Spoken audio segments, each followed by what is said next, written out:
Assalamualaikum warahmatullahi wabarakatuh. Alhamdulillahirabbil alamin, wassalatu wassalamu ala asyrofil anbiya'i wal mursalin wa ala alihi wa ashabihi ajmain, amma ba'du. Perkenalkan, nama saya Reviatista dengan NIM 201221118 dari kelas Bimbingan dan Konseling Islam 3D. Yang saya hormati Bapak Alvin selaku dosen pengampu mata kuliah BK Inklusi, serta teman-teman seperjuangan di kelas Bimbingan dan Konseling Islam yang berbahagia. Di sini saya akan menyampaikan sedikit materi. Yang pertama mengenai disabilitas dalam Al-Quran, dan yang kedua mengenai belajar sholat dengan Bisindo untuk mahasiswa tuli. Dari buku Islam dan Disabilitas dari Teks ke Konteks. Materi yang pertama terdapat dalam bab 1 dari kelompok 3 mengenai disabilitas dalam Al-Quran. Setiap tanggal 3 Desember, masyarakat dunia memperingati Hari Penyandang Cacat Internasional. Istilah tersebut merupakan singkatan dari bahasa Inggris differently able, yang artinya orang yang berbeda kemampuan. Sedangkan istilah difabel sendiri diciptakan oleh orang Indonesia dan hanya digunakan di Indonesia saja. Difabel adalah istilah yang lebih halus untuk menggambarkan kondisi seseorang yang mengalami disabilitas. Difabel mengacu pada keterbatasan peran penyandang disabilitas dalam melakukan aktivitas kehidupan sehari-hari.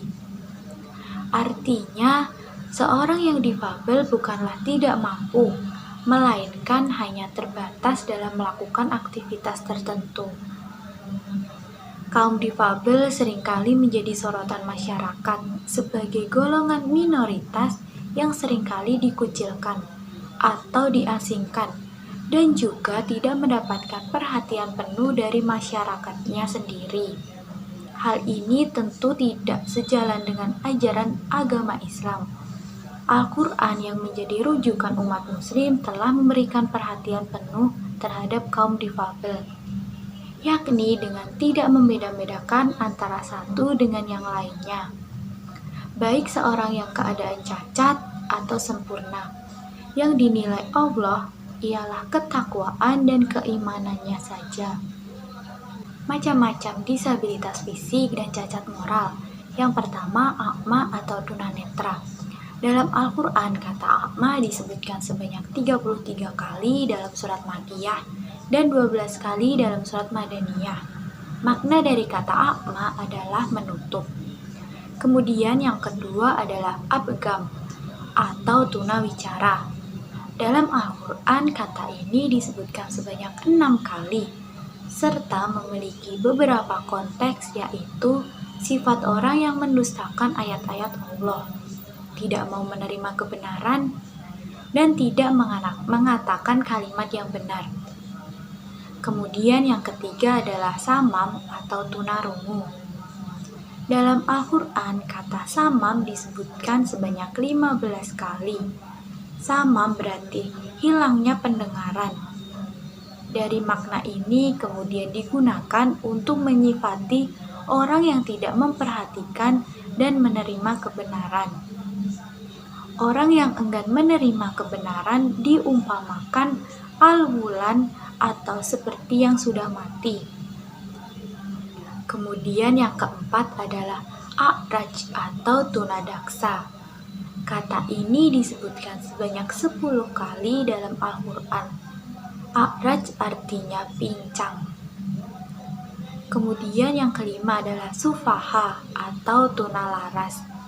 Dalam Al-Quran, kata sufaha memiliki arti dalam beberapa konteks, yaitu orang yang membodohi dirinya sendiri, memandang baik terhadap pelanggaran agama, dan lemah akalnya.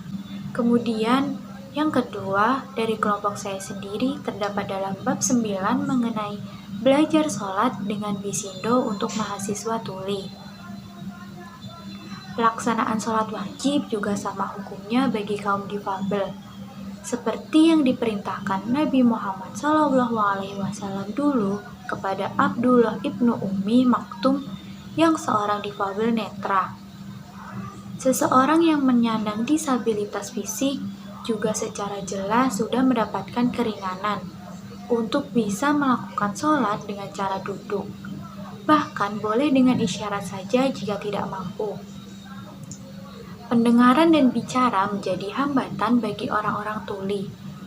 Padahal dalam beberapa ibadah mengucapkan bacaan atau doa diwajibkan dan menjadi rukun yang harus dikerjakan. Cara belajar mahasiswa tuli dengan menggunakan kecerdasan visual, lebih tepatnya dengan disampaikan menggunakan bahasa yang mereka paham, yaitu dengan isyarat atau bisindo. Pembelajaran reguler di kelas biasanya menggunakan bahasa oral dan mengandalkan suara. Hal ini sangat tidak berpihak kepada mahasiswa tuli. Penulisan pembelajaran adaptif untuk difabel masih jarang ditemui pada naskah akademik maupun kebijakan. Kata bisu seolah-olah tidak bisa berbicara dan menyampaikan pesan sama sekali. Padahal, orang tuli masih bisa berkomunikasi dengan bahasa isyarat. Istilah tuli dengan T kecil berarti orang yang tidak bisa mendengarkan. Sedangkan untuk istilah tuli menggunakan T besar, hal ini berfungsi untuk sekelompok tuli yang menyebarkan bahasa isyarat dan sebuah budaya. Kecenderungan kecerdasan orang-orang berbeda-beda. Untuk orang tuli pada umumnya memiliki kecerdasan visual yang lebih unggul daripada kecerdasan berbasis audio maupun adaptif materi yang berbasis visual akan berefek positif untuk hasil belajar nantinya.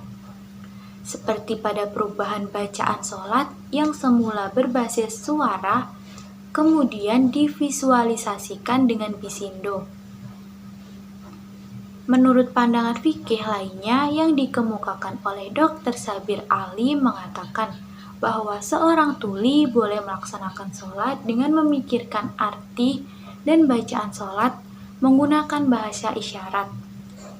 Allah pasti mengetahui apa saja yang dipikirkan oleh hambanya sewaktu sholat, dan Allah juga mengetahui semua bahasa yang ada di bumi ini. Orang bisa mendengarkan umumnya bisa melakukan dua hal sekaligus, yaitu membaca dan memikirkan. Karena dua hal tersebut merupakan dua hal yang berasal dari sumber yang berbeda. Berbeda dengan orang tuli yang tidak bisa mengucapkan bacaannya, hanya bisa melalui pikirannya saja. Demikian dua materi yang bisa saya sampaikan. Apabila ada kesalahan, datangnya dari saya sendiri, dan jika benar, semata-mata datangnya dari Allah. Semoga sedikit ilmu dari saya ini bisa bermanfaat. Billahi taufik wal hidayah. Wassalamualaikum warahmatullahi wabarakatuh.